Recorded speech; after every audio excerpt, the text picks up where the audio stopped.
Hello बच्चों, कैसे हैं आप सभी अच्छे से बोर्ड परीक्षा की तैयारी में लगे होंगे। इसी संबंध में मैं लेकर आया हूं आपके लिए एक और नया वीडियो, जिसमें आप डीएनए की संरचना यानी डीएनए का वाटसन एवं क्रिक मॉडल का अध्ययन करने वाले हैं। क्या आप जानते हैं बच्चों, डीएनए क्या होता है, यह किन पदार्थों का बना होता है, यह कहाँ पाया जाता है और यह कैसा दिखता है और यह क्या कार्य करता है बच्चों। यदि आप इन सभी प्रश्नों के उत्तर जानना चाहते हैं तो वीडियो के अंत तक बने रहें और चैनल को सब्सक्राइब और लाइक करें, जिससे ऐसे ही वीडियो आप तक सीधे चैनल के माध्यम से प्राप्त होते रहें। यह वीडियो अपने सहपाठी दोस्तों को भी शेयर करें बच्चों। ठीक है, तो आइए अब हम इन प्रश्नों के उत्तर एक एक करके जानते हैं। सबसे पहले डीएनए क्या है। तो बच्चों, डीएनए एक न्यूक्लिक अम्ल है। आप जानते हैं न्यूक्लिक अम्ल की खोज फ्रेडरिक मिशर नामक वैज्ञानिक ने की थी, जबकि इसको न्यूक्लिक एसिड नाम आल्टमैन नामक वैज्ञानिक ने दिया था बच्चों। आप जानते हैं न्यूक्लिक एसिड यानी न्यूक्लिक अम्ल दो प्रकार के होते हैं, डीएनए यानी डीऑक्सी राइबो न्यूक्लिक अम्ल और आरएनए यानी कि राइबो न्यूक्लिक अम्ल। सबसे पहले हम यहाँ पर डीएनए के पदार्थों के बारे में जानना चाहेंगे, ये किन पदार्थों का बना होता है। तो डीएनए का रासायनिक संगठन देखें तो यह मुख्य रूप से 3 घटकों से मिलकर बना होता है। सबसे पहला नंबर 1, नाइट्रोजनी क्षारक।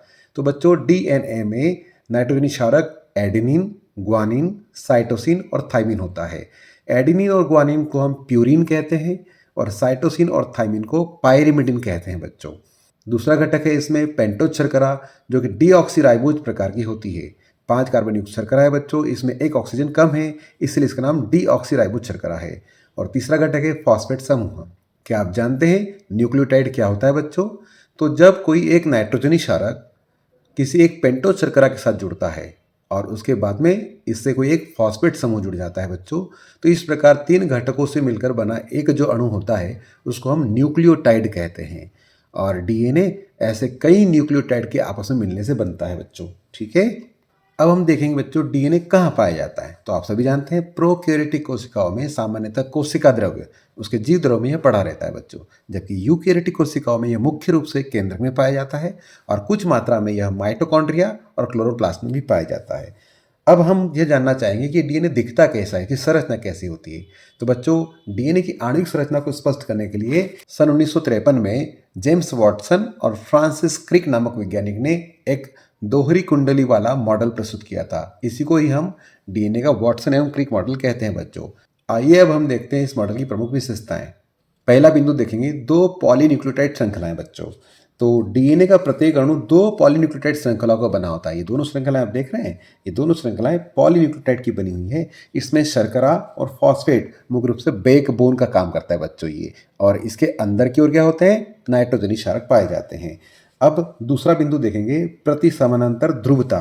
तो दोनों श्रृंखलाएं बच्चों देखें आप, दोनों श्रृंखलाएं एक दूसरे के विपरीत दिशा में होती हैं। यदि एक श्रृंखला 5 डेज सिरे से प्रारंभ हुई है तो यह बच्चों कहाँ पर समाप्त होती है, 3 डेज सिरे पर समाप्त होती है। जबकि दूसरी श्रृंखला 3 डेज एंड से शुरू हुई है तो यह 5 डेज एंड पर समाप्त होती है। इसको बोलते हैं प्रति समानांतर ध्रुवता। अब तीसरा बिंदु देखें बच्चों, पूरक क्षार युग्मन। दोनों श्रृंखलाओं के क्षार हाइड्रोजन बंधों के द्वारा आपस में जुड़े होते हैं। एडेनिन हमेशा यहाँ पर 2 हाइड्रोजन बंधों के द्वारा थाइमिन से जुड़ता है, जबकि ग्वानिन हमेशा 3 हाइड्रोजन बंधों के द्वारा साइटोसिन से जुड़ता है। इस प्रकार यहाँ पर पूरक क्षार युग्मन होता है। अब चौथा बिंदु देखें, कुंडलित संरचना के बारे में। तो इसमें बहुत सारी महत्वपूर्ण बातें हैं बच्चों।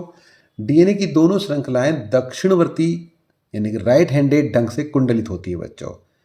पांचवा बिंदु, कुंडली का पिच यानी कि एक पूरे 360 डिग्री घुमाव में, यहाँ से चालू हुआ है तो ये जब घूम कर वापिस यहाँ आ जाता है तो 360 डिग्री घुमाव में तय की गई ऊर्ध्वाधर दूरी, तो यहाँ से यहाँ तक की दूरी की बात कर रहा है वो, कितनी होती है आप जानते हैं बच्चों?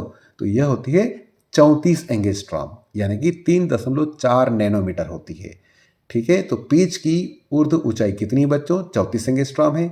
दूसरा, एक पूर्ण वलय में लगभग 10 जोड़ी क्षारक पाए जाते हैं। जो पूर्ण वलय है इसके अंदर 1 2 3 4 5 6 7 8 9 10 ऐसे 10 जोड़ी क्षारक पाए जाते हैं बच्चों। इसके अलावा क्या देखेंगे, दो समीपस्थ जो क्षारक हैं, जो क्रमगत है, पास पास है, तो दो समीपस्थ क्षारकों के बीच की दूरी 3.4 एंगस्ट्रॉम होती है बच्चों। अगला बिंदु देखेंगे इसमें हम, डीएनए की दोनों श्रृंखलाएं जो है इनका जो फैलाव है बच्चों वो कितना होता है, 20 एंगस्ट्रॉम।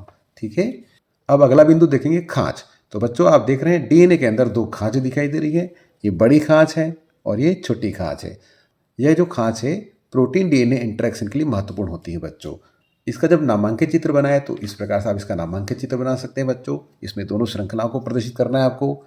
इसके साथ ही इसके अंदर नाइट्रोजनी क्षारकों के बीच में बंध शो करना है। इसमें इसका फैलाव शो करना है। एक पीच की पूरी ऊंचाई लिखना है 34 एंगस्ट्रॉम, ठीक है। लघु खांच और दीर्घ खांच को शो करना है।